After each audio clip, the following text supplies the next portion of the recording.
اعوذ باللہ من الشیطان الرجیم۔ اللہ کی پناہ مانگتا ہوں شیطان مردود کے شر سے۔ بسم اللہ الرحمن الرحیم۔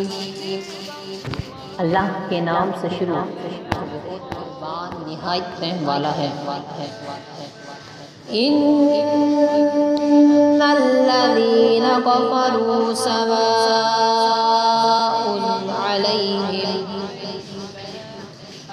علیہم اانذرتہم ام لم تنذرہم لا یؤمنون۔ ترجمہ: بے شک وہ جن کی قسمت میں کفر ہے انہیں برابر ہے چاہے وہ تم انہیں ڈراؤ یا نہ ڈراؤ، وہ ایمان لانے کے نہیں۔ دوستوں، ابھی آپ نے سورۃ البقرہ آیت نمبر 6 کی تلاوت اور اس کا ترجمہ ملاحظہ فرمایا۔ ابھی ایک نظر تفسیر پر۔ ان الذین کفروا سواء علیہم، بے شک وہ لوگ جن کی قسمت میں کفر ہے ان کے لیے برابر ہے۔ چونکہ ٹھنڈک کی پہچان گرمی سے، دن کی پہچان رات سے اور اچھائی کی پہچان برائی سے ہوتی ہے، اس لیے اہل ایمان کے بعد کافروں اور منافقوں کے افعال اور ان کے انجام کا ذکر کیا گیا ہے تاکہ ان کی پہچان بھی واضح ہو جائے اور آدمی کے سامنے تمام راہیں نمایاں ہو جائیں۔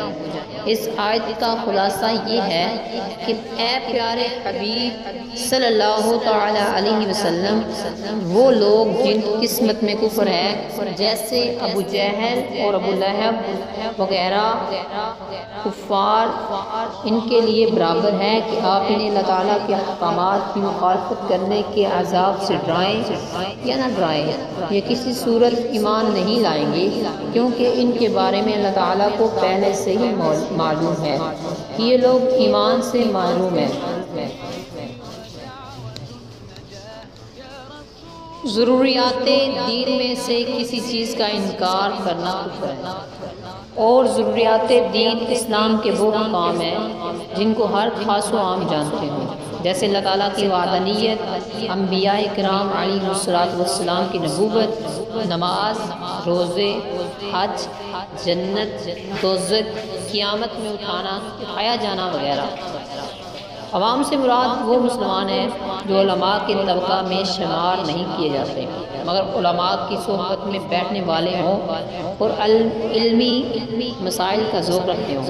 اس سے وہ لوگ مراد نہیں جو دور دراز جنگلوں پہاڑوں میں رہنے والے ہوں جنہیں صحیح کلمہ پڑھنا بھی نہ آتا ہو۔ کیسے لوگوں کو ضروریات دین سے ناواقف ہونا اس دینی ضروری کو غیر ضروری نہ کر دے گا۔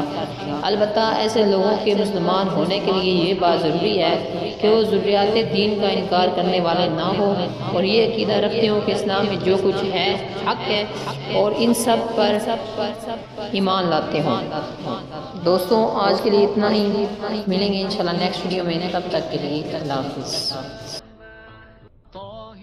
القلب نقي ذاكر لله المصطفى الصفي صلى